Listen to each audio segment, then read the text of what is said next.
Добро вечера, сум Васко Ефтов во емисијата во Центар на АЛСТМ телевизија. Вие сте на вистинското место, почитувани гледачи. Бидејќи вечерва и вие и јас имаме право да знаеме вистината. Еве што ќе може да погледнете во наредните 50 до 55 минути. Ние немаме пруга кон Бугарија, но имаме бугарски воз на изборите во Македонија. Локомотива треба да се обезбеди, тоа е едно бланко гласачко ливче. Колку пари? ВМРО ДПМН има подготвено за оваа кампања. Овие избори се очекува цифра од 30 до 40 милиони евра. Тоа е направено за вие да глумите одредена опозиција, односно да има опозиција на изборите. Не, пред се ние никогаш не глумиме, оние наши ставови што ги имаме си ги кажуваме. Ако одработија 2013 добро како 2011 со купување на десни гласови, може ќе бидат заменик министар на Талатбе, тоа е повисока функција, би прифатиле ли? И знаете дека не би прифатил.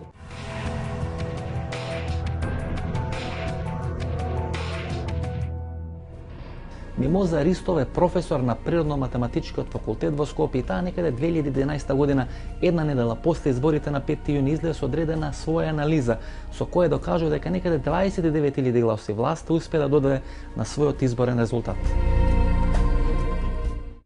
Постојат два модели со кои на некој начин се штелуваат изборните резултати и двата модели се увезени модели, едниот е бугарски воз, а вториот е кинески прстен. Ние немаме пруга кон Бугарија, но имаме бугарски воз на изборите во Македонија и можете ли техниката на тој бугарски воз да објасните, бидејќи тоа е една од најмногу преминуваните техники, посебно на Балканот? Светска е техниката. Прво да укажам на тоа дека е измислиле некаде на далечен исток. Се спомнува во аналите на Тајланд изборите. Лансадера се вика таму. Значи бугарите само ја примениле, значи бидејќи склоноста човекова за измами веројатно има сличен карактер и сличен облик, така што или ја преземале или ја измислиле сите посебно секој. Значи бугарскиот воз всушност е измислен на Тајланд. Да. Бугарски воз функционира вака. Локомотива треба да се обезбеди, тоа е едно бланко гласачко ливче. Тоа треба да се обезбеди на некој начин.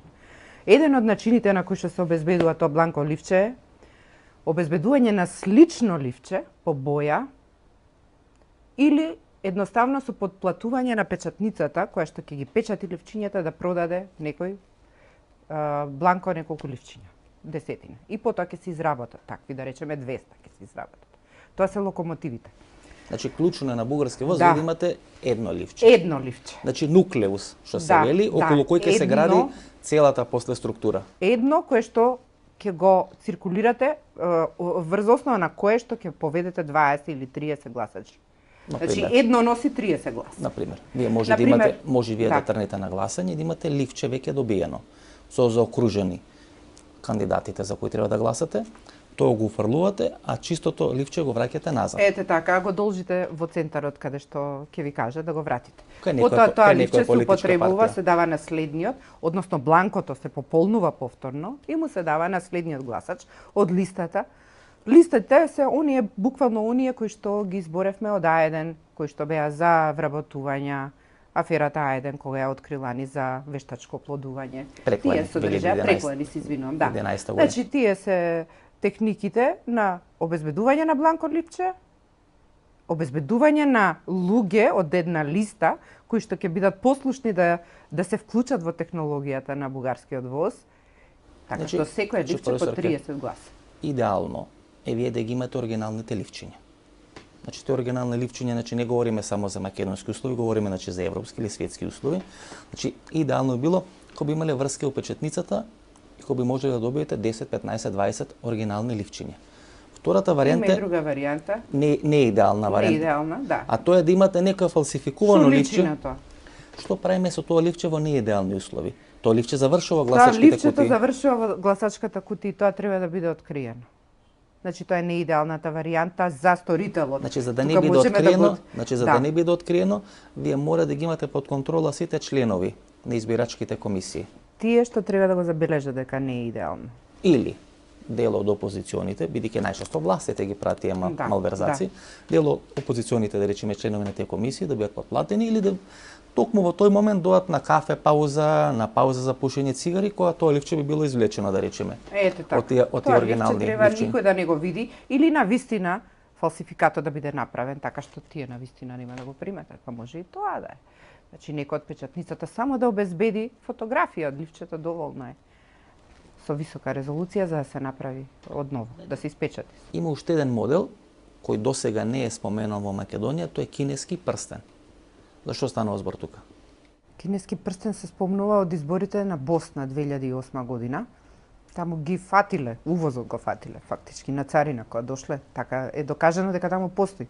Тука немаме индиции, меѓутоа секој може да прати човек во Кина да донесе со авион неколку стотици кинески прстени и да То не мора да со авион, ама ние кинески автобуси, така да. Може и во автобуси. Значи може да се пренесат тие и без царина да ги види.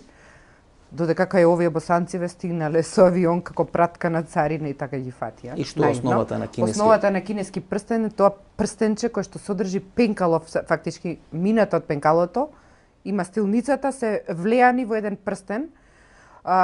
Пишувачот, пишувалката, врвот е од внатрешна страна, така што човек кој што е во пребројување вклучен, член на комисијата, има можност додека ги прелистува важечките гласачки ливчиња, поготово оние кои што се заокружени за опозицијата, да ги поништи со шкртање едноставно, ќе помине раката и ќе се шкртне, ќе се поништи гласачкото ливче, ќе биде од важечко за опозицијата, ќе се претвори во неважечко.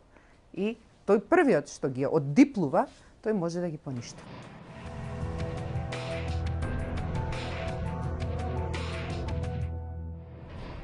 Ова е веројатно најскапата политичка кампања во последните 20 години во Република Македонија. Власта пушти и куче и маче да учествува во кампањата за овие локални избори и тука се поставува клучното прашање: колку пари ќе чини оваа кампања? Господин Цветанов, ова е убедливо најскапата кампања на ВМРО-ДПМН последните 20 години. Најмногу пари, најмногу бруталност и најмногу валкани работи. Меѓутоа, луѓето не се симнуваат со видеоспотови од македонски телевизии. Па јас можам да кажам дека ова е најочаената кампања на ВМРО-ДПМН, затоа што скапите реклами, скапите билборди и се што значи скапа кампања не може да ги замени гладните стомаци на луѓето, празните фрижидери, неплатените сметки, долгот на државата, губењето на демократијата во државата и сето она што го уништија за овие 7 години. Кога човек одстрана ги гледа работите, имам чувство дека ВМРО како да се подготвува сега за она конечна пресметка, како што велеше Груевски во оно писмо од пред 2 или 3 години со транзиционите политичари. Како да некоја политичка битка на живот и смрт. Или ВМРО ќе успее да ја скрши опозицијата на овие избори, или политичките процеси во наредниот период ќе бидат многу известни. Со кои транзициони политичари? Мислите на олигарсите што преминаа кај нив? Се сеќавате на Јани Макрис и на Рада Шекеровска, истата партија сега излага со кандидатот Горан Мисов. Ние додовме тука да провериме кај Горан Мисовски дали станува збор за ист човек или можеби негов првбраточет. Господин Мисовски 2008-2011 имаше разни Ради Шекеровски, Јани Макрис и така натаму. Дали 2013 може некој Горан Мисов евентуално да се јави на советнички листи, носител или кандидат за градоначалник? Да, има еден таков вокочени од партијата на Бранко Јаневски чинам. Исто тој Бранко што беше Јани Макрис и Рада Шекеровски. По налог на Груевски нели ги креираше тие лажни листи на Рада Шекеровска, Јанис Макрис, имаше еден Игор Ивановски, се сеќавате, и тие дупликати ни одземаја доста гласови. Филип Петровски, кој сега вратен во ВМРО-ДПМН, или претопи својата демократска десница кон ВМРО-ДПМН, изјавуваше дека Владко Ѓорчев, или човекот со кој вие водевте тешки политички битки на македонскиот исток на изборите преклани во третата изборна единица, дека тоа е мозокот и авторот на тој концепт преку такви лажни имени и лажни листи да се земат гласови од СДСМ од опозицијата. Јас не исклучувам таа можност дека Владко Ѓорчев како човек кој што едно време беше и во извршниот комитет, сега не е, нели, во извршниот комитет, можно да имал таква идеја, но јас точно водев жестока битка со Владко Ѓорчев на терен, но исто и така и во парламентот. Неколку пати го повиков јавно да се огради операцијата Детонатор. Зошто тоа не го направи, не знам, но е факт дека во Источна Македонија, во третата изборна единица, особено во Кочани и во Виница, клучни играчи кои што беа во високото раководство на ВМРО-ДПМН беа умешани со операцијата Детонатор. Се смета дека преку вакви независни, условно речено советнички листи, кои располагаат со одредени средства, кои располагаат со можност да се појават на владини медиуми, значи тоа е во интерес, претпоставам, на ВМРО-ДПМН, дека на таков начин преку тој модел на независни советнички листи може да биде за 30 до 40 илјади гласови намален резултатот на опозицијата во однос на 2011 година. Да, значи мотивот на Груевски во оној период кога обстојувавме на бојкотот како опозиција беше да создаде да креира лажна опозиција. Тоа го направи активирајќи ја мртвата партија на Лазар Еленовски, нели СДУ, оној истиот Бранко Јаневски од 2008 година, кој што Лиле Поповска излезе со одредени независни советнички листи. И бидејќи јасно му беше перцепцијата дека тешко може да пробие во опозицијскиот фронт, ја пушти Лиле Поповска да нели со својата партија Чинам дом, дека се вика нејзината партија, да проба да оттргне од гласачкото тело кој што евентуално нели во евентуален бојкот нели ние би добило одредена поддршка од онаа структура која што нас не поддржува. И во одредени градови, Куманово на пример, Кавадарци, Ресен, Охрид, тамо кај што секош ВМРО полошо стоел на анкетите во однос на СДСМ да се еват независни листи, Виктор Цветковски, Панчо Минов, Димитар Буздевски, така натаму и така натаму. И на тој принцип некаде 30 до 40.000 гласови да се земат. Сите вие овие кои што ги спомнате, особено партијата на Дом на Лиле Поповска, ќе бидат најголемите лузери на овие избори. Затоа што паја концептот на создавање на вештачка опозиција. Еве опозицијата одлучи, оди на избори и во услови на таква диференцијација или создавање на два големи блока, едниот врзан околу ВМРО-ДПМН, другиот околу СДСМ, едноставно нема веќе доволно број на гласачко тело кој што би ги поддржале тие независни листи. Тие ќе бидат најголеми губитници. Да, ќе бидат освен ако во Куманово одредена штета. Да. Дали Лиле Поповска беше клучниот човек на власта во тој проект за правење на лажна опозиција во услови кога беше известно дека можеби македонската опозиција ќе ги бойкотира локалните избори? Госпоѓо Поповска, са ќе бидете конструктивна опозиција во кампањата? Не е опозиција. Ние никогаш не одиме со напади, ние одиме едноставно позитивно со понуда. Ние нудиме наши идеи, зелена програма, се залагаме за зелени општини за здрав живот, за зелена економија, со зелени работни места, за социјална правда и еднакви можности на сите, посебно на мажите и на жените, и за толеранција, разум и соработка. Тоа се нашите заложби. Значи, ние тоа го нудиме. Не одиме против нешто, туку за нешто. Поентата ми беше дека вие ќе излезете со ваши советнички листи во некои 43-44 општини. 43 општини, во Македонија. 777 кандидати. Ке немате кандидати за градоначалници. Немаме наши кандидати. На некои митинзи на опозицијата, односно на коалицијата околу ВМРО-ДПМН, вие се појавувате на бината. Во тие исти места вие имате и советнички листи. Со поголем жар навивате за кандидатот за градоначалник на ВМРО или за вашите советнички листи? Сосеме различен пристапот. Логично е дека ги поддржуваме кандидатите на ВМРО-ДПМН и на коалицијата за подобра Македонија, затоа што тоа е мнозински систем и таму илузорно е сам да оди некој како партија. Нормално е дека се потребни коалиции, додека советничките листи се на пропорционален систем. И таму е пак исто така многу логично да се оди самостојно. И ние од Дом предлагавме, тоа го правевме како еден вид кампања последниве 2 години, вие знаете од јавноста, дека е добро на локални избори секоја партија да се излезе со своји советнички листи. Многу ми навела дека вие всушност сте се одлучили или сте били охрабрени да излезете со независни, односно со ваши советнички листи надвор од коалицијата со ВМРО-ДПМН во оној период кога беше нејасно дали македонската опозиција ќе оди на избори и дека тоа е направено за вие да глумите одредена опозиција, односно да има опозиција на изборите.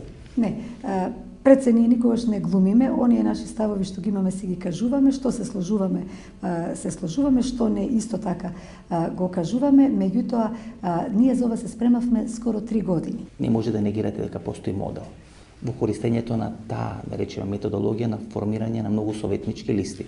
Ако седнете да видите во сите градови во Македонија кај што ВМРО беше во една полоша позиција од СДСМ или во општини кај што ВМРО е во полоша позиција, се излезе со неколку или со повеќе кратни советнички листи.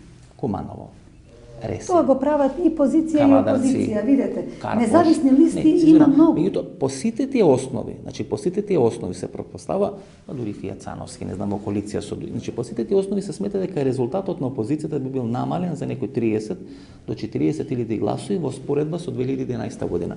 Од друга страна, вас секојаш може да ве користат како модел да рече да, нели Лиле Поповска и Дом, кој се дел од владината коалиција, одат со независни или советнички листи, иако се дел од коалицијата. че вие сте вака многу погодна кој модел да бидете користени и да давате алиби на власта. Не, Дом нити дозволил до сега, нити ќе дозволи да биде користен. Дом си има своја автохтона политика, своја кампања и така и настапуваме. Инаку за независните листи, вие знаете дека и на минатите локални избори имаше огромен број независни листи. Природно е луѓето сами од локалните средини кои сметаат дека можат да одработат во советите си прават листи. Не е тешко, не е проблематично. Дали знаете дека скоро 100.000 гласови на минатите избори отидоа за независни листи и за мали политички субјекти? Охрид. Значи, сите си прават. Тоа е локална работа, не е ништо ново. Не, ништо ново. Видете, 2009 скоро 100.000 гласови отидоа за независни листи и за помали партии и така ќе биде, очекувам и овој пат, и тоа е нормално. На овие избори Лилија Поповска ќе биде конструктивна опозиција на советничките листи, а ќе биде верен коалиционен партнер на градоначалничките листи. И тука се поставува клучното прашање дали ќе биде повеќе верна или ќе биде повеќе конструктивна. Кои се вашите проценки? Рековте дека 2009 година некаде околу 100.000 гласови отпаднале на овие независни советнички листи. Дали очекувате и сега тоа да биде? Значи се смета дека во делот на опозицијата власта би можела 30 до 40.000 гласови да земе. Прашање е колку по таа основа ќе се намали резултатот на власта. Освен вас, некои од битните фактори во владената коалиција не излезе со независни советнички листи.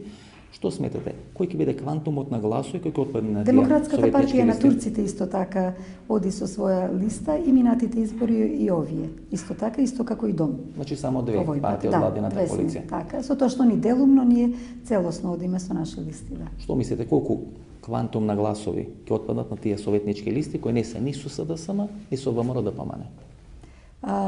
Јас реков, минатите избори тоа беше некаде скоро 100.000 гласови. Зошто да не се повтори тоа истото? Зависи од излезноста. Ке треба да видиме, зависи од излезноста. Ја стиете кампањата, по сите проценки, една од најскапите кампањи. Значи, едноставно, спотови, митинзи, посебно делот на владената коалиција, многу пари се троши. Мислам дека е ова малку поевтина од други кампањи. Сме видели ние и поскапи кампањи, овој пат се поевтини секундажата за емитување спотови по медиумите, така што е намалена, мислам, цената. Видите, господи Поповска, блокови по 15 минути реклами има на саат време. Па дури мислам ние немаме толку пари, ние одиме во секунди. Дури мислам дека граѓаните ќе почнат да протестираат сега. Вратете ни ги турските серии, не сакаме да гледаме политичка платена програма.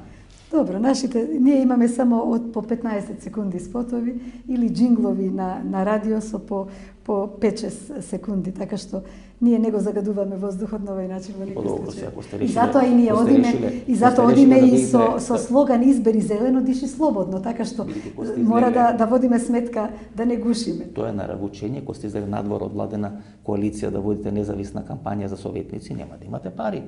Кои би биле дел од владена кампања, би имале пари, тоа е нормална работа. Добро, видете, ние одиме со скромни средства, онолку колку што имаме и мислиме дека е сосем доволно. Ептен видливо би било, знаете.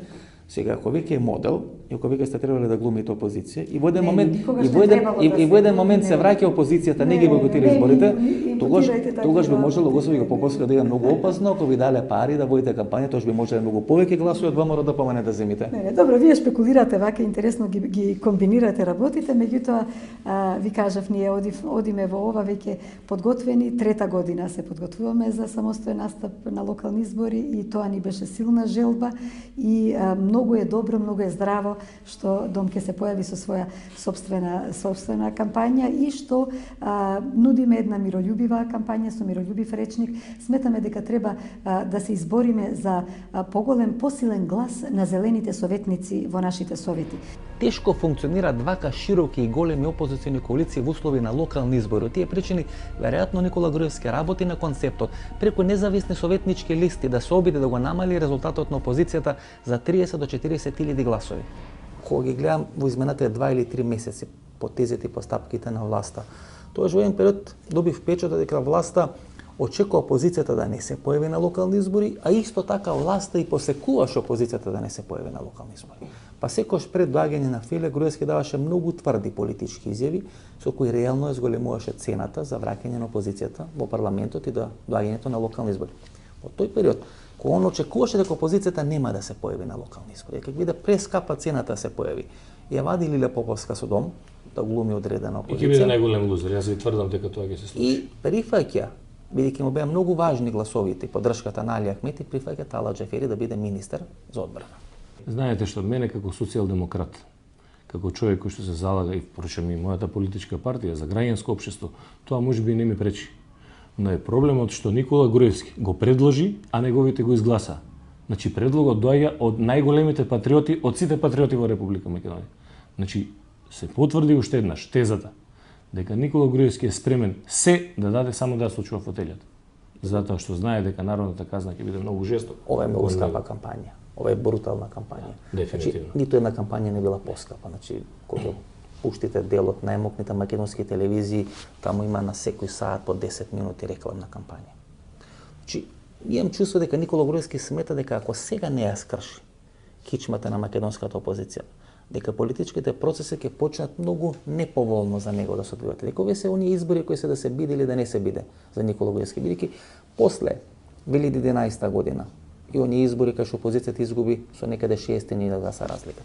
Тој затвори еден телевизија, уапси Љубој Бошковски, се обиди да направи пуч во рамки на ВМРО-НП на Љупчо Ѓоргиевски, значи да ги намали сите можности опозицијата да победи на локалните избори. И сега вложува многу пари, многу енергија, многу брутална кампања. И овие избори по мене мислам дека се да се биде или да не се биде за Никола Груевски. Значи вие сте во право, многу лесно ако ги имате ценовниците на медиумите, особено оние кои што тој ги контролира, можете да израчунате за каков тип на кампања се работи, колку е таа скапа и колку чини. По мои некакви пресметки кои што јас ги правам, мислам дека дневно од 200 до 300 илјади евра чини еден ден на таков тип на напад на кампања.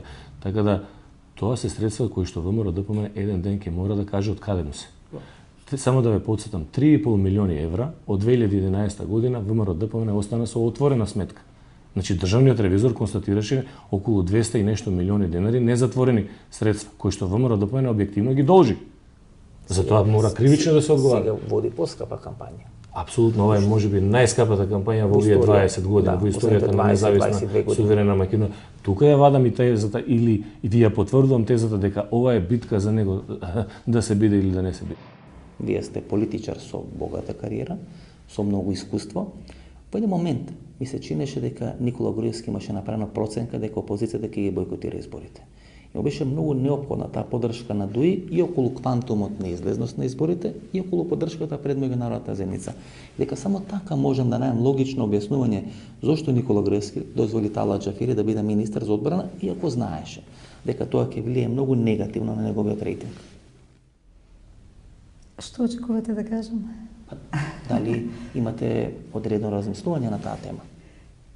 Искрено, треба и вие тоа го знаете како податок. Талат Џафери беше заменик министер за одбрана во владата на Бранко Црвенковски. Се сеќавате кој така беше? Што нема некоја голема разлика дали некој е во еден период министер или заменик министер, тоа е работа на само едно договор. Се сеќавате кој беше заменик министер за надворешни работи во времето на Илинка Митрева? Не. Ама се сеќавате дека Илинка Митрева била министер за надворешни работи.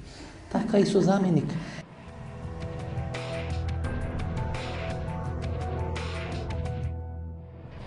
Концептот на власта е многу јасен и тој се потпира на две упоришта. Како прво, да се купуваат гласовите на таа демократска десна опозиција која не е под контрола на власта. Тоа се партиите на Љубој Бошковски, на Стојанче Ангелов и на Љупчо Ѓоргиевски. И како второ, да прави концепт на независни советнички листи со кој некаде за 30 до 40 илјади гласови ќе го намали изборниот резултат на македонската опозиција. Чувството е дека ВМРО-ДПМН се година се или ништо. Како по секоја цена да сака да ја скрши кичмата на македонската опозиција. Како да знае дека ова се веројатно едни од последните избори кај што може така драматично да ја раскомати македонската опозиција. Немаат никакви шанси да ја победат опозицијата од повеќе причини. Првата причина е што македонскиот народ знае многу да цени, знае да наградува, но знае и да казнува. Тие одат цело време со шпекулации, лаги и така натаму. Но постојат неколку факти. Одат и со пари. Толку пари не е фрлено во ниту една кампања. Киро Глигоров и Сојуз за Македонија нема ни приближно толку пари. Нека фрлат колку сакаат. Ако тие крадат 500 милиона евра годишно и ги вадат на сметки надвор од Македонија, го осиромашуваат народот, символично од твојот джеп ти вадат секој месец по 100-200 евра индиректно со задлужувањата и лошите политики кои што ги водат, па треба да си толку наивен за кој ќе дојде денот на гласањето да те купат за 50 или 100 евра. Ма да тоа го прават. Тоа го направи Овој пат нема да им помине. Тоа го направи 2011 година. Сега се вратиме кај политичарите. И тоа клучно е од каде толку пари. Значи вие сте човек кој беше долго години начело на институцијата која се бореше против перење пари, имавте одредени сомневања, имавте одредени индикации, бевте сменет некаде пред 2 години таа функција, пред 3 години, меѓутоа тука е клучното прашање од каде толку пари, знаете, тоа е многу скапа кампања. На овој режим ќе бидат пронајдени сите црни пари со кои што се обидуваат да го купат народот и за тоа ќе одговараат. Страшо Ангеловски и неговата партија МАК, еден од коалиционите партнери, кој 2011 година засили коалицијата на ВМРО ДПМН и донесе некаде помеѓу 20 и 30 илјади нови гласови со кои ВМРО ДПМН веројатно направи таа разлика во однос на коалицијата околу СДСМ. Страшо Ангеловски таа 2011 година беше еден од главните актери на тие немили настани кои се случува на Скопското кале и кој бе увертира пред тие парламентарни избори. Кој човек ги гледа се оно што се случуваше 2011, а дел од тие работи се случуваат сега 2013 година, значи увертирата на тие избори беа настаните на калето. Значи еден од учесниците, господинот Груби, сега е кандидат на ДУИ за градоначалник на Скопје, од другата македонска страна бевте вие, дури имаше некои приведувања на ваши членови, симпатизери и така натаму, и вие сте директор на ова владена институција. Значи двајцата главни актери на таа увертира пред изборите 2011 година, условно речено денес се едни од играчите на владината коалиција. Во тој период стануваше збор за недоразбирање околу настаните на кале. Во тој момент ние работевме искрено во интерес на Јас работев во интерес на македонскиот народ, предпоставувам дека господинот Груби имал идеја да работи во нечив интерес. Да не гласате, гласате за Груби сега. За жал, да не гласате, денес имате можност да гласате за Груби. За жал, не, јас немам можност. За жал, денес постојат подбуцнувачи кои неоправдано ги подбуцнуваат македонските деца против македонските полицајци. Ги подбуцнуваат со тезата дека Талат Џафери не заслужува, односно е денес министер за одбрана заради ВМРО ДПМН. Јас морам да им порачам на тие. Да не ви даде фотелја. Имаше вие да зборите против Талат сега. Не е точно. Да, имаше 3 пресконференции. Ќе вадевте 300-400 деца. Зборував 2001-та, кога се носеше рамковниот договор, зборував дека е тоа крст врз националната држава на македонскиот народ. Талат Џафери стана министер за одбрана во 2001-та, кога се потпиша рамковниот договор и кога терористите од ОНА ги преслекоа од маскирните одела во костуми на Армани за да станат политички фактор во оваа држава. Вие сте сигурен дека немате некој портрет на Талат Џафери во канцеларијата? Па не знам, овој страшно во овие 2 години стана, значи... Не, јас повторно го зборувам истото. Денеска повторно ќе ви го кажам она... Ви повикуват на Фејсбук и кака е страшно. Да, еве го страшно се ќе проводори. Само стави одело, стави машина, му дадоа фотелја и сега страшно издише. Или што би рекле, страшно бил патриот на батерии. Значи вака, Страшо Ангеловски говореше 2001-та. Ми добро сте говореле, ама 2013 година, Лјупчо Георгиевски и Бранко Црвенковски. Тие двајца ја направија широката коалиција за да можат да го делат воениот профит. Тие двајца ја подпишаа рамковниот договор. Колку ви лесно за 2001 да говорите, а за 2013 тешко ви е. Па не знам терористи, па не знам зимострени.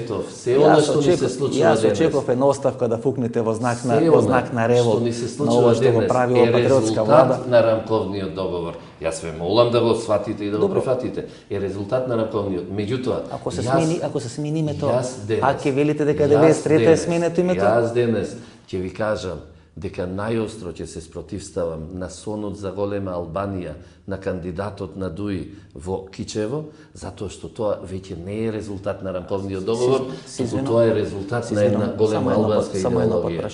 А како ќе се спротивставите? Ко премиерот Никола Груевски, кој на 28 ноември ја дувна од државата, така ќе се спротивставите на голема Албанија? Ќе ве молам. Знаете, обично вела дека на албанец кој ќе стане функционер, ќе му дадат една фотелја, една плавуша, едно джипче или една кола и завршена работа. Мислам дека и на патриотите од македонскиот дел истото тоа им го прават. Една фотелја, една плавуша, една Мерцедес и завршена работата. И овој Страшо Ангеловски кој пред 2 години велеше канџите ќе им се сечат, ќе им се прави, ќе им се буди сега седна црвена маш. Само црвената машна ви е иста од во споредба со 2011. Све друго сте смениле. Помешале со некого. Не, Страшо Ангеловски никогаш не велел дека ќе ги сече канџите. Страшо Ангеловски беше човекот кој 97-та во Гостивар тргна да го симне тогаш незаконски поставеното албанско знаме. Тој е овој човек кој денеска повторно ќе тргне ако е незаконски поставено, но вашите Бранко и Љупчо, донесувајќи го рамковниот договор, го дозволија сето тоа. И денеска јас немам право да се спротивставувам, затоа што ако се спротивставам, јас се спротивставувам против највисокиот акт на оваа држава, против Уставот на Република Македонија, во кој тие, подпишувајќи го рамковниот договор, ги внесоа уставните измени со кои е донесено правото Талат Џафери да биде министер за одбрана. Не го донесов јас тој рамковен, предавнички рамковен договор. Ој Стојанче Ангелов, генералот, предавник е сега? И ќе гледате како луѓето не се со власта, не размислуваат ко власт, они се предавници. Љубе Бошковски е предавник, Стојанче Ангелов е предавник. Значи, на оној сирот Јохан пред 7-8 месеци му дадовте едно писмо да напише, кај што велеше дека слупче не треба да го сватиме во духот на една заедничко живење и комуникација. Сега му дадо друго писмо да потпише сирот, па вели нема да дозволиме тоа да се случи со Талат Џафери. За подбуцнувачите. Така да вие сте на некој начин рентакар патриоти. Ви дават листче, ви пише што треба да кажете и завршена работа. Значи, на Страшо Ангеловски никој никогаш ништо не му напишал. Добро, вие на памет учите. 22 години. Ке ви дадат, ке ви издиктират и вие на памет учите. 22 години. Јас живеев во оваа држава, ги школував двете деца, ги ранев двете деца без при тоа да бидам вработен ниту еден момент. И доколку било кому во оваа држава му пречи, што конечно Страшо Ангеловски кој го вложи својот живот за Македонија е вработен. Не е проблем јас да ја напуштам функцијата. Ако сметате дека патриотизмот го снема само затоа што денеска работам за да можам малку полесно да ги ранам сопствените деца, тогаш многу се лажете. Патриотизмот се мери малку поинаку. Патриотизмот се мери со она што Страшо Ангеловски го направил.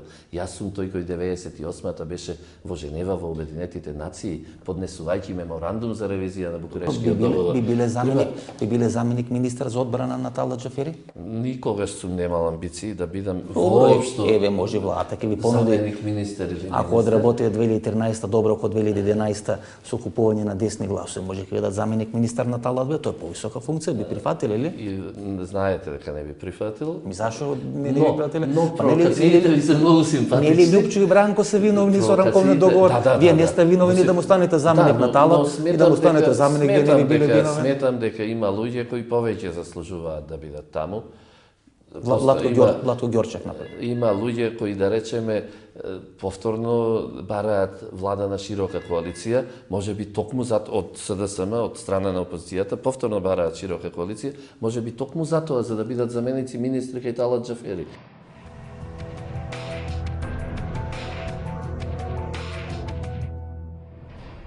Постои огромна збунетост на терена до престрат на локалните избори или што би се рекло на теренот е вистинска каша попера. Кога сега би биле парламентарни избори, тогаш веројатно опозицијата би имала многу поголеми шанси да победи на тие парламентарни избори. Меѓутоа, бидејќи станува збор за комунални или за локални избори, тогаш предноста на власта е веројатно за нијанса или за неколку нијанси поголема во споредба со опозицијата. Од тие причини сега ми се чини оправдана одлуката на Никола Груевски да не дозволи во пакет локални парламентарни избори. Господин Цанов, вие бевте дел од екипата која ги добиваше изборите во третата изборна единица. Или тој Македонски исток. Значи некаде до 2008-2009 година вие учествувате во тие победи на ВМРО-ДПМН на Македонскиот исток. Да. И тој е бастионот на ВМРО-ДПМН. Да. Чудно е колку се посиромашни луѓето, тие повеќе гласат за ВМРО-ДПМН. И се поставува клучното прашање, кои се модалитетите? кој ВМРО ДПМН ги користи да го држи под контрола и убедливо да победува на тој македонски исток, значи почнувајќи од Крива Паланка, завршувајќи некаде до Велес со седиште во Штип. Моделитети постојат многу, но клучното и главното прашање злоупотреба на државните институции за интересите на врвот на ВМРО ДПМН. Се злоупотребува секоја една државна институција, дали ќе е Министерство за здравство, дали преку доктори, дали преку професори, дали преку раководителите на подрачните единици на Министерство за земјоделие кои оценуваат за субвенции, дали преку представниците на труд и социјална политика кои што оценуваат кај социјалците за социјална помош. Милион начини има на уцени, закани, пресии врз тоа измалтретирано население, но овој пат нема да им помине. Кој го има инсталирано тој модел? Веќе тој модел ВМРО го на некој начин го усовршува од 2006 година па нааму. Вие сте биле дел од тој систем. Да. Кој го има усовршено, кој го има инсталирано тој модел за такво добивање на изборите од страна на ВМРО ДПМН? Центарот за лаги и манипулации и Центарот за аналитика на ВМРО ДПМН. Заедно со врвот на партијата. Тоа е смислена операција, злоупотребување на македонскиот народ, грабеж и злоупотреба. Бидејќи да се навратиме на поентата, како на пример се одработува еве едно село во Источна Македонија, еве вашето село како да речеме се одработува. Бидејќи вие велите институции, наброевте едно 10 институции, не знам Министерство за здравство, Министерство за внатрешни работи, социјални служби, земјоделски служби и така натаму и така натаму. Плюс МВР, плюс све. Значи веројатно шумско стопанство, веројатно сообраќајна полиција, веројатно сметки за вода, сметки за комунали и така натаму. Се злоупотреба. Но да ја фатиме поентата право. 500 милиони евра годишно се цицаат од македонскиот осиромашен народ и се вадат на швајцарски и не знам какви сметки, затоа што некој има апетити да се мери со некој во Монако, а заборава за гладот на македонскиот народ. Тоа е голема бројка, знаете. И потоа се вадат трошки од тие украдени пари со цел да се купи уште еден изборен процес за да продолжат да си крадат како што си крадат. Добро, тоа се многу пари. 500 милиони евра или 500 милиони долари се многу пари за американски прилики и за американски услови, камоли за македонски услови, македонски прилики. Но дека се вртат големо количество на пари, дека дел од тие пари како црни пари се враќаат во изборниот процес, тоа е евидентно.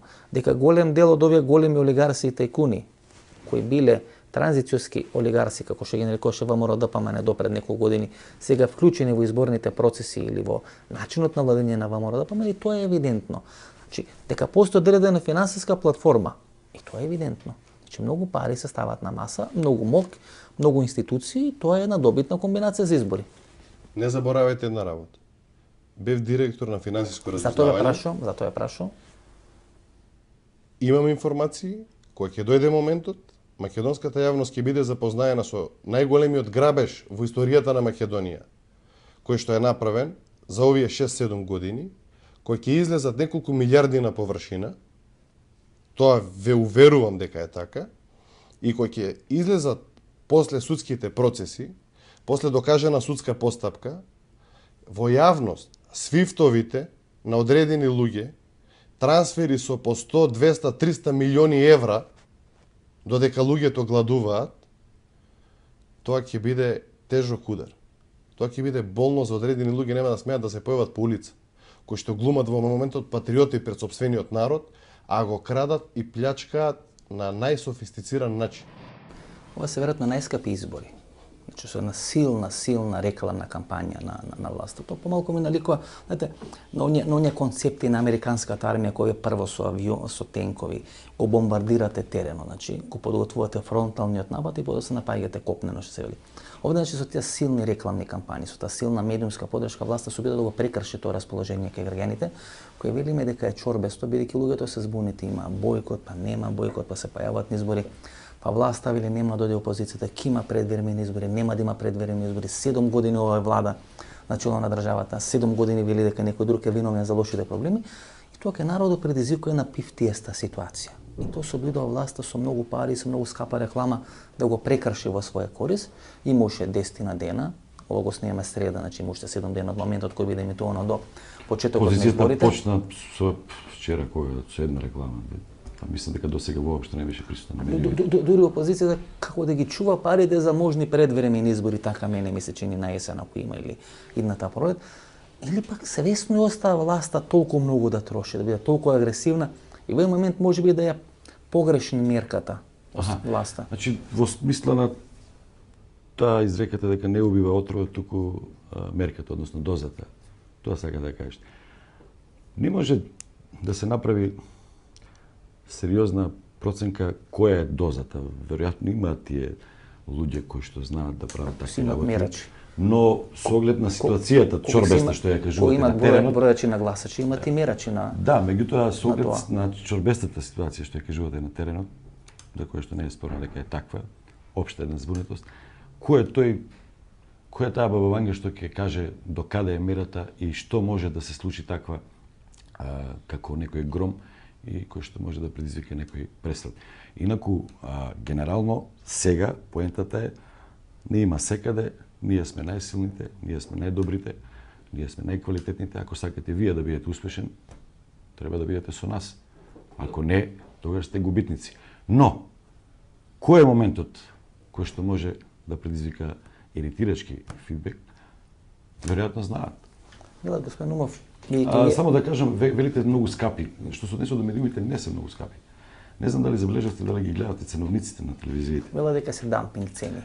Цените се во однос на редовните ценовници драстично намалени. Да не зборуваме во однос на ценовниците од претходните избори, кога по дефолт сите медиуми ги пумпаа за најмалку 2-3 пати. Значи за изборите секогаш сме имале највисоки ценовници. Сега имаме ценовници кои што се на пример евросекунда. Ударен термин на национална телевизија. Тоа е смешно. Тоа е смешно. Јас ви гарантирам дека локални радија имаат повисоки цени. Со евросекунду Росома не можеше на времето на телевизија да се рекламира. Сега 20 секунди да има реклама.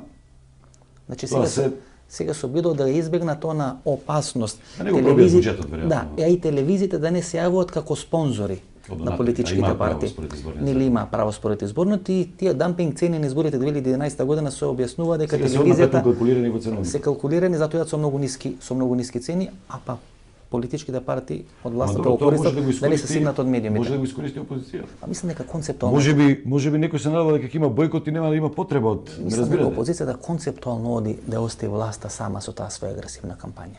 Дали тоа ќе биде добар потек, дали тоа ќе е добра проценка, не знам, но имам чувство дека сака да остави власта и на 24-ти сакаше да остави да тепа во собрание и да тепа надвор и сега сака да остави да биде преагресивна. Можеби е концепт, можеби е стратегија, добра или лоша ќе покажат изборите. Зошто не ги остави тогаш? Добро, тешко е да донесете одлука за бојкот. Реално тешко е да донесете одлука за бојкот, колку е да оправдан или неоправдана, притисокот е голем, желбата се појават луѓето на избори е голема. Договорот е така направен со странците да имаме еден вин-вин ситуација, односно луз ситуација која што може да ја толкуваат одбрани зборови и вака да се толкува и така, која што може да ја толкуваат вин-вин и едната и другата страна. Како рамковниот договор. Нема датум, ама има разговор за датум. Парламентарни избори за следните. Зошто би имало разговор ако нема предвремен рок, туку ако бидат во редовниот термин. Мислам дека многу се јасни тие работи, тие странци не се наивни. Има наука за пишување на договори. Па мислам дека имат и докторирано и докторирано на нас имат. Знаат со кои си имат работа, докторирале. Да, докторирале. Не треба некои многу големи доктори за да не разберат нас. Значи до магистратура максимално за нас. Не знам, можеби доволно е само академско ниво, некој универзитетско.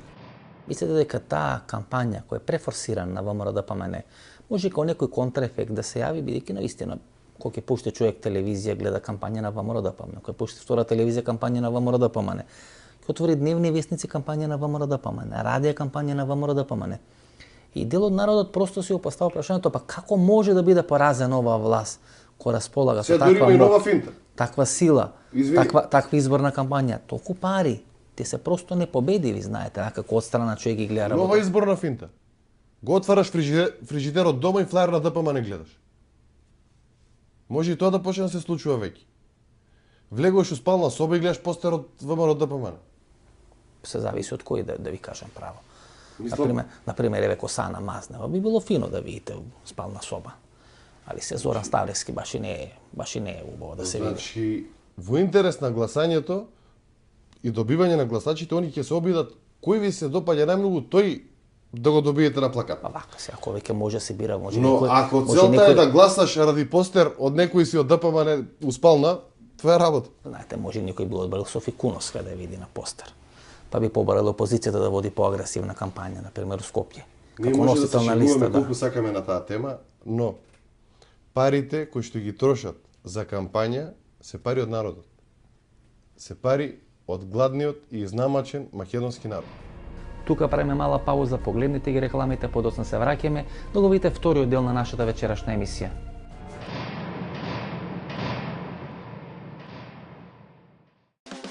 Биокрилактив од алкалоид е масло од антарктички крил, богато со омега-3 масни киселини во форма на фосфолипиди. Споредено со триглицеридните, омега-3 масни киселини од рибиното масло, фосфолипидите од биокрилактив се многу поефикасно искористени во организмот. Помага во регулирање на нивото на холестерол во крвта, комплетен извор на есенцијални масни киселини, природен антиоксиданс астаксантин. Биокрилактив, клинички испитан производ на Универзитетската клиника за кардиологија во Скопје. Размисли уште еднаш. Дали ја оставаш чешмата да тече цел ден? Нормално дека не. Тогаш исклучи ја греалката кога прозорците се отворени. Размисли и заштеди.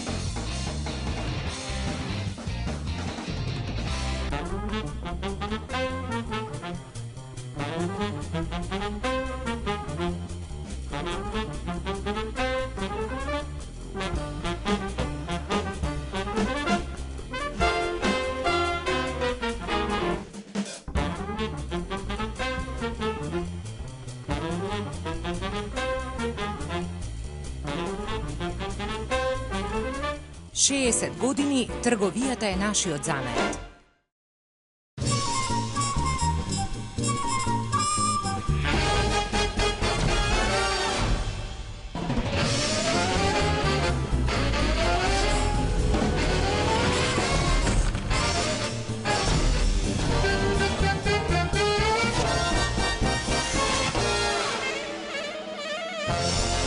Блокмакс ефикасен при различни типови болка. Од алкалоид.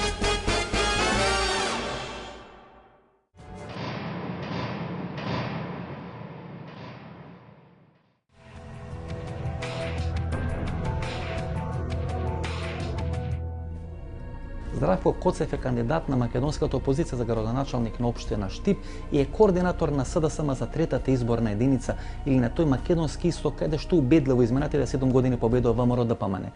Со Здравко Коцев ќе разговараме дали може да биде победено тоа силно и мокно штипско лоби кој го предводат Мијалков и Груевски на македонскиот исток.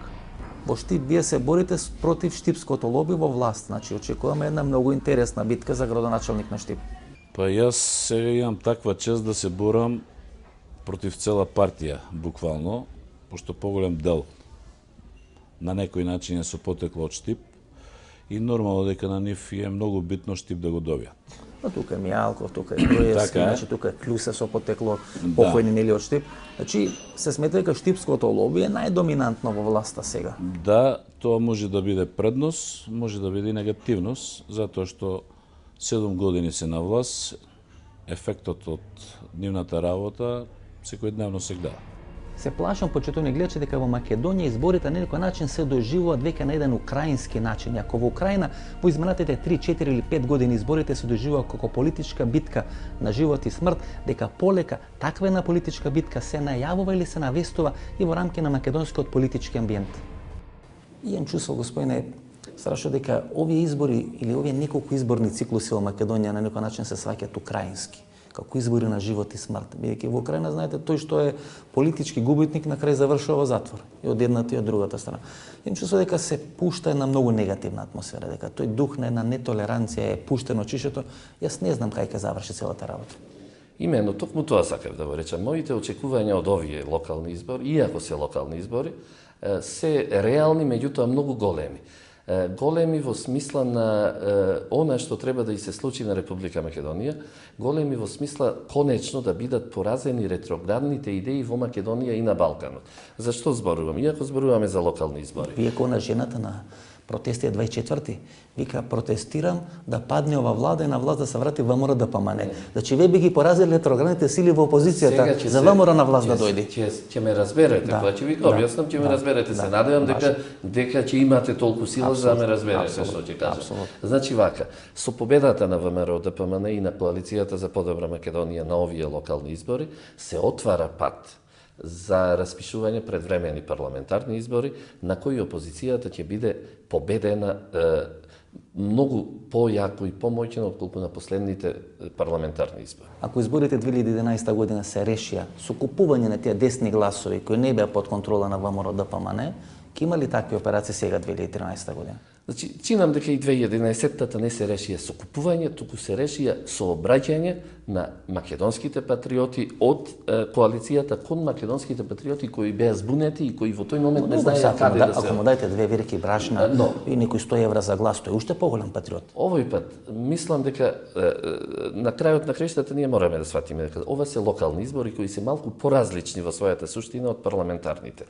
Локалните избори повеќе се подпираат на делување од врата на врата, на работа со жителите на таа општина, на тој реон, од полициска станица во полициска станица, од пункт за плаќање вода до пункт за плаќање вода, од пункт за комунални проблеми до пункт за комунални проблеми. Да бидете сигурни дека во овој момент македонскиот народ е уверен во победата на коалицијата. Ви кажам, право ова се избори колку инвестирање во селски туризам. Си инвестирате 50 евра, се добивате глас, си инвестирате 2 вреки брашна, се добивате глас, си инвестирате во инвитро плодување, се добивате 20 гласа.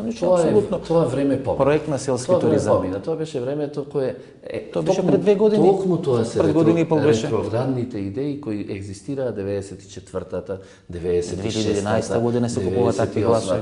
Немаше купување гласови. Источна Македонија, цел македонски исток така беше.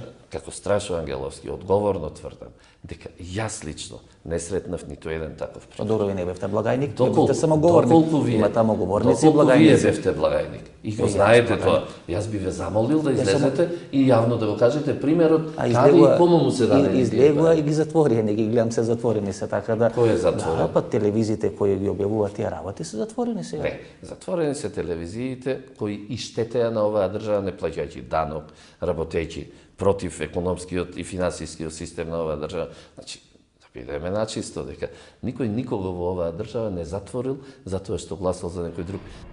Изборите во Штип се интересно најмалку 2 причини, почитувани гледачи. Како прва, во изминатите 7 години убедливо на тој македонски исток кој се протека некаде од Крива Паланка па тамо доле до Веле со седиште во Штип, убедливо победува ВМРО ДПМН и како второто Штипско лоби представувано од Никола Груевски кој денес премиер на македонската влада, најмокниот човек во Македонија Сашо Мијалков е со потекло тука од Штип. И тоа се двете причини кои му дадат огромна политичка тежина на сите избори во Штип.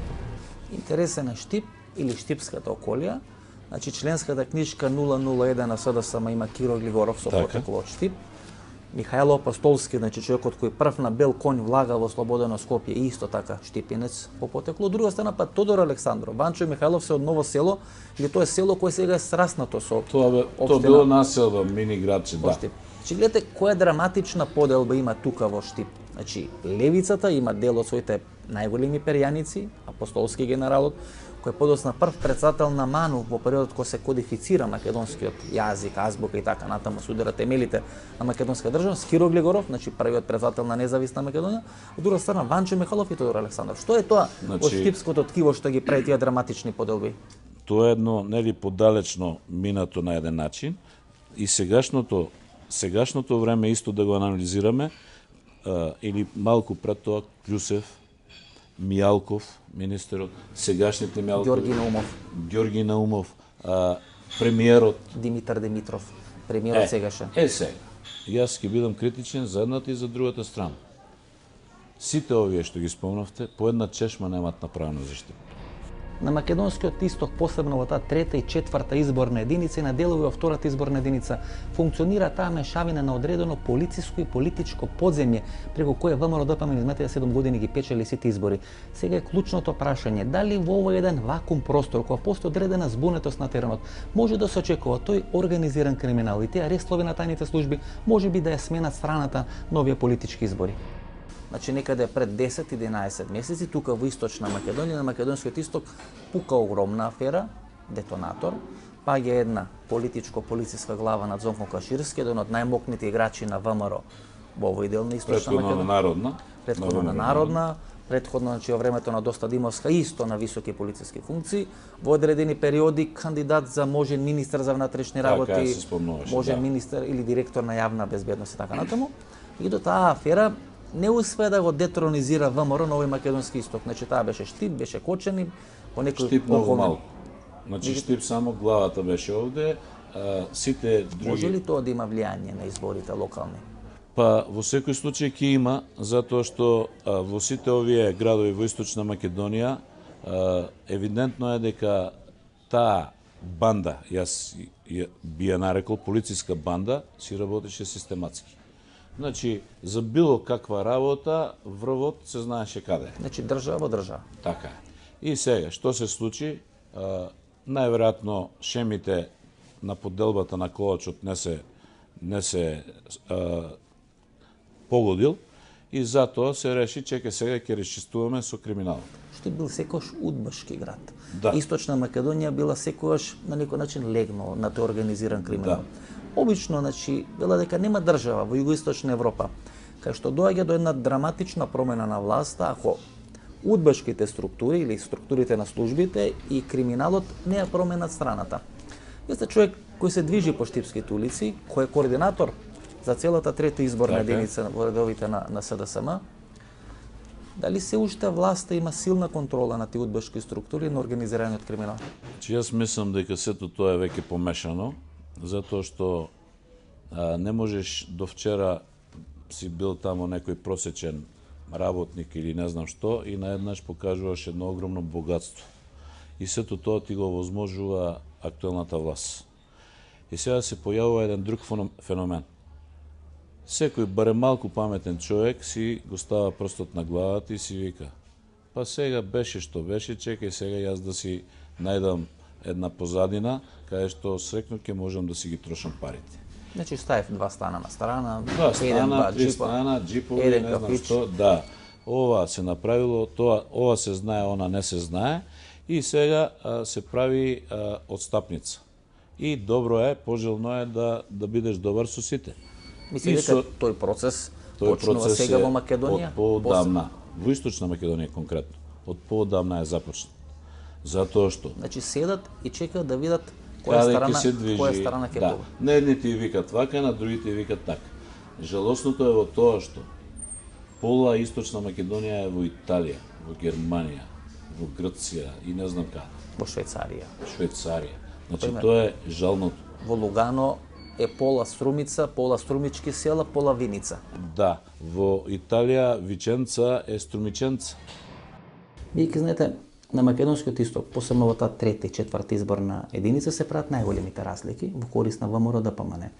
Било дека еден од двата или три клучни модели е како да се натерат гласачите кои природно припаѓаат на Љубе Бошковски, Лјупчо Ѓорѓиевски, Стојанчо Достоинство. Која е логиката? Или на ЛДП. Изборна единица број 3, источниот дел на Македонија, најсиромашен во државата, добро, а постојано гласа за ВМРО. Па тоа се обидам да ви кажам. Вие ќе знаете, во источниот дел на Македонија, кој е заборавен и од Господ, што се вели, кој ќе ви тропнат во 9 сат навечер на врата, кој ќе ви извади дека не сте платиле сметки за струја, кој ќе ви извади дека не сте добиле дрва, или од друга страна ќе ви дадат 2 вреки брашно, тоа ќе е лесно да подкупите некој. Добро, дали сте слушнали вие? Посебно ако подкупот го дават луѓе кои се во униформи. Зошто мора да биде подкуп? Зошто мора да биде подкуп? Затоа дојав во Штип да ве прашам. Не. Дали сте слушнали вие да речеме за повисоки вредности од пари и од политички интереси? На македонскиот исток не. Бидејќи на македонскиот исток изборите не се решаваат, господине Маријанов, со полнење на кутиите. На македонскиот исток изборите се решаваат со посети дома. Со список. Аха, не си платил струја 3 месеци, нема проблем, ќе ја платиш. Аха, не си платил вода 2 месеци, нема проблем. Ќе ти биде поништено ако гласа за тој и за тој. Аха, дете имаш невработено. Добро, нема проблем. 20. Мигрирате од едно прашање на друго. Нема, тоа е системот на кој се добива, мигрирате на меѓународните прашања и си давате одговор. Значи, во тој случај дали сум ви јас потребен воопшто? Ако самите си поставувате прашања и си одговарате, што ќе сум ви јас за ова? Вие сами кажавте дека. Значи, дали сте слушнале, еве да речеме за љубов и за верност. Дали сте слушнале за брак од 50 години и луѓе живееле во сиромаштија? Така, едно традиционално, да речеме, македонско сиромашно семејство. Па никогаш не се изневерили брачните парови. Тоа е, јас така ја опишувам на некој начин, таа верност на источниот регион, на гласачите од источниот регион спрема ВМРО. Има тука нешто кое што, верували или не, ниту на мене не ми е до крај јасно. Меѓутоа функционира. Значи, они се верни на сиромаштијата и на лошата живеачка. Има, зашто се поврзувате со пари? Тоа е добра логика. Со пари. Луѓето ги стрекни прават и други работи. Ама со што да поврзувам? Овде се живее најмизерно во рамки на Република Македонија. 7 години им се вето дека ќе живеат подобро и живеат подобро, ама кога се преселат во Италија или во Швајцарија. Добро, и кога се вратат од таму гласаат за ВМРО. Не, ги враќаат со автобуси. На колку луѓе, значи, прашање до сега вие го имате поставено? Открива Паланка. На колку луѓе го имате поставено? Значи, можеме да одиме на 24-ти. Во Крива Паланка, да видиме како со автобуси се носат од Словенија. Можеме да одиме во Македонска Каменица, да видиме како со автобуси се носат. Кој ги носи? Па тој што е градоначалник. Па сите ги носат. Сите ги шетаат луѓе. Како може СДСМ да носи, кога нема пари да плати една кампања, еден рекламен спот, има пари да донеси 2000 луѓе од Швајцарија од Италија. Ајде кај мова. СДСМ, ако сака, може да најде и пари, може да најде и се што треба. А мислите намерно тоа кампања без пари? Не одат намерно, туку тие што ги имаат си ги чуваат за себе. Овие ги трошат. Па ако имате овие знаат да менеџираат ситуацијата. Ако имате толку пари кои ги трошите, веројатно не се ваши. Бијќи ако би биле ваши, би ги штителе и би ги штеделе. Веројатно се државни пари, веројатно се пари од буџетот. И затоа веројатно била таа тепачка на 24 за тие 200 и кусур милиони евра, бијќи тој требале да се потрошат на избори.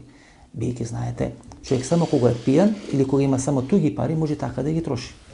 Не, тоа е логика на некој што немал, да речеме, многу пари и така претпоставува дека би бил. Меѓутоа, домаќин човек и човек кој што е одговорен спрема работата, и тоа како ќе извади и од своите пари, ако треба и ќе се задолжи и кредит ќе земе, меѓутоа ќе се иструка работата. Ако некаде 2011 година ВМРО во својата пресметка за трошоци на изборите прикажа загуба или непокрени трошоци некаде во висина од 3 милиони евра, и окова кампања е многу поагресивна и многу поскапа и со многу повеќе спотови и со многу повеќе луѓе, со многу повеќе организации, митинзи и така натаму на ВМРО ДПМН, тоа се постава прашањето колку пари ВМРО ДПМН има подготвено за оваа кампања.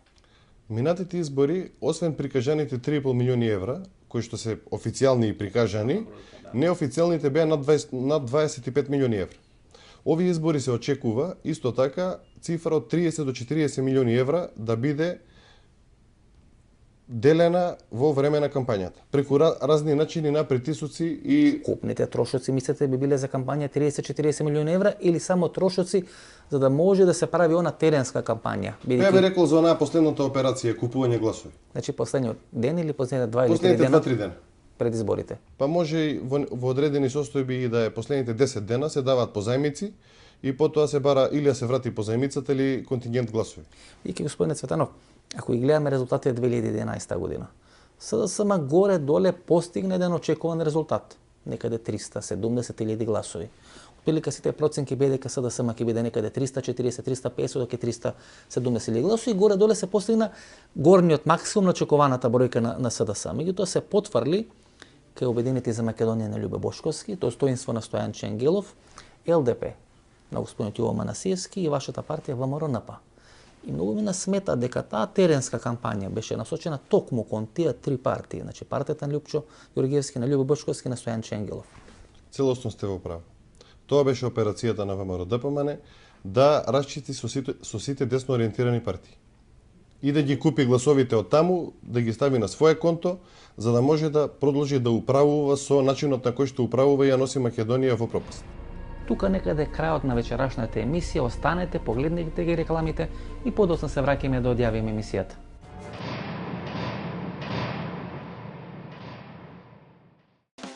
Биокрил Актив од Алкалоид е масло од антарктички крил, богато со омега-3 масни киселини во форма на фосфолипиди. Споредено со триглицеридните, омега-3 масни киселини од рибиното масло, фосфолипидите од Биокрил Актив се многу поефикасно искористени во организмот. Помага во регулирање на нивото на холестерол во крвта. Комплетен извор на есенцијални масни киселини. Природен антиоксиданс астаксантин. Биокрил актив. Клинички испитан производ на Универзитетската клиника за кардиологија во Скопје. Размисли уште еднаш. Дали се уште користиш компјутер од минатиот век? Нормално дека не. Тогаш замени ги старите светилки со нови штедливи. Размисли и заштеди.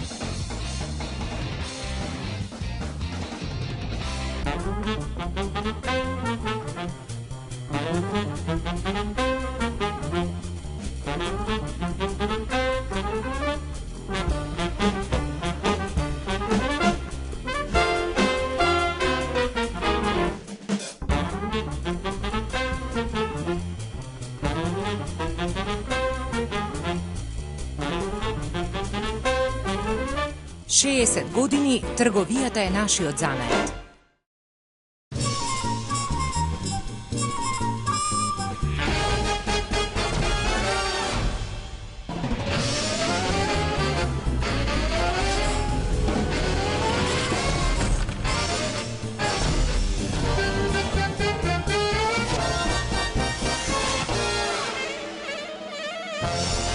Блокмакс ефикасен при различни типови болка.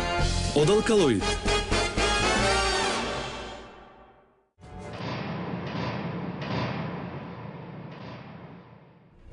Ова беше емисијата во Центар, сум Васко Ефтов, почитувани гледачи. Ние се гледаме идниот петок во истото ова време. Пријатно вечер, Македонија, каде и да си.